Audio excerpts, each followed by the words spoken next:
Hello, everyone. My name is Daniel Pimentel, presenting on behalf of myself and my co-author, Dr. Sri Kalyanaraman, our manuscript titled Your Own Worst Enemy, Implications of the Customization and Destruction of Non-Player Characters. So when we think of video games, it's really hard not to think of the character creation screen, right? These interfaces allow us as players to mold bits into story characters that represent aspects of who we are, our identity, and then inject that self-representation or avatar into the game's story.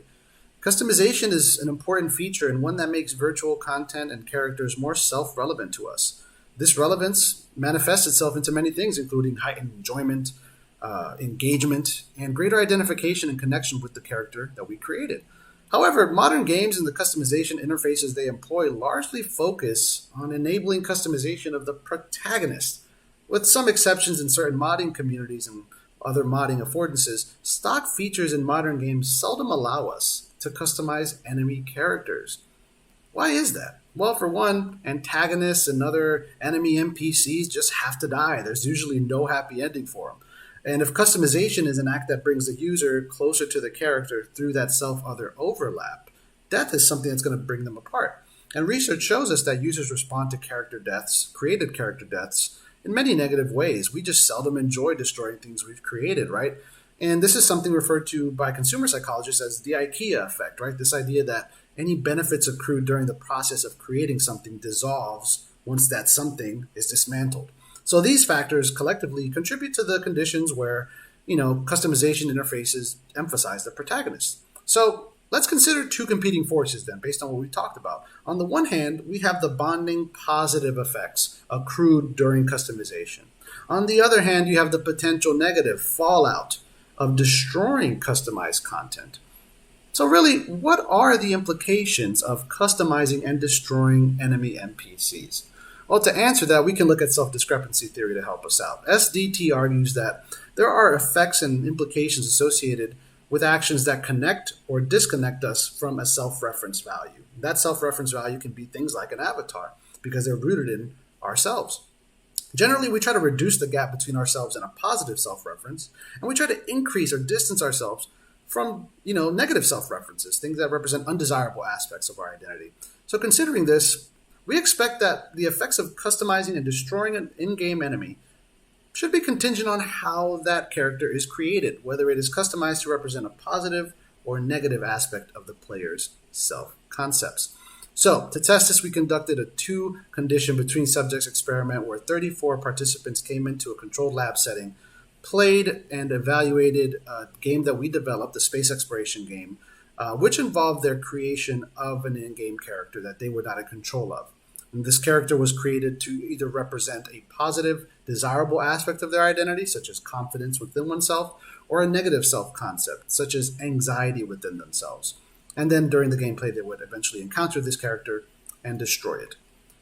So a review of sort of the timeline of the game. Here you see that players land on an unknown planet with an unknown life source detected. They then navigate the planet, capture the creature, which is the character that they created in the previous step, and then they destroy once they board their ship using poisonous gas.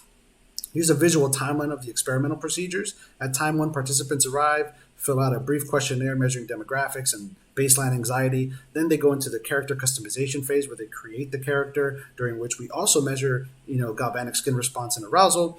After that character is created, they fill out a second survey measuring measures such as perceived customization, identification, enjoyment. During this period, the researcher is then exporting, rigging, and animating the participant's character model and importing it into Unity, which is the engine we use to create the game. After that character prep and import, the participant returns, goes through the game playthrough, and actually encounters the character that they created, destroying it in the later narrative. And then they fill out a final survey assessing some of the key measures we're interested in, such as enjoyment, purchase intention, and the like. So here's a brief overview of some of the results. Here we see state anxiety for participants who created positive self-avatars in the red, and then negative self-avatars in the blue, from creation to destruction. We see that when players create characters rooted in positive self-concepts, this creation reduces state anxiety, whereas it actually increases it for those creating negative self-avatars. That's the difference from time 1 to time 3. But then you notice a spike to time 5.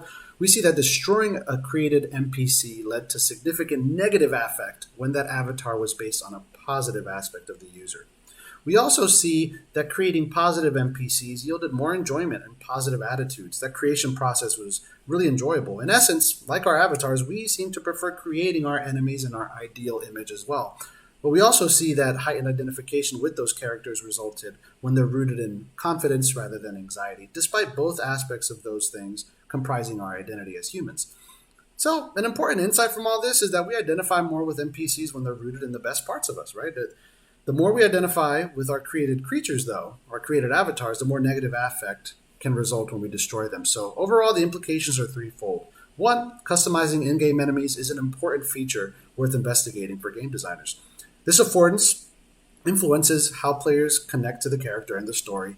And then, third, the destruction of such characters, if that's a game mechanic you're using, may have mixed implications depending on how those characters are created, what aspects of the player are embedded and infused into the character during the creation process. So future work should definitely seek to parse out the observed effects of destruction and even consider other forms of destruction. We looked at more passive indirect actions to result in the death of the character. Future work may seek to look at more active direct actions, such as blood trauma, and see how those influence the relationship between the user and the characters.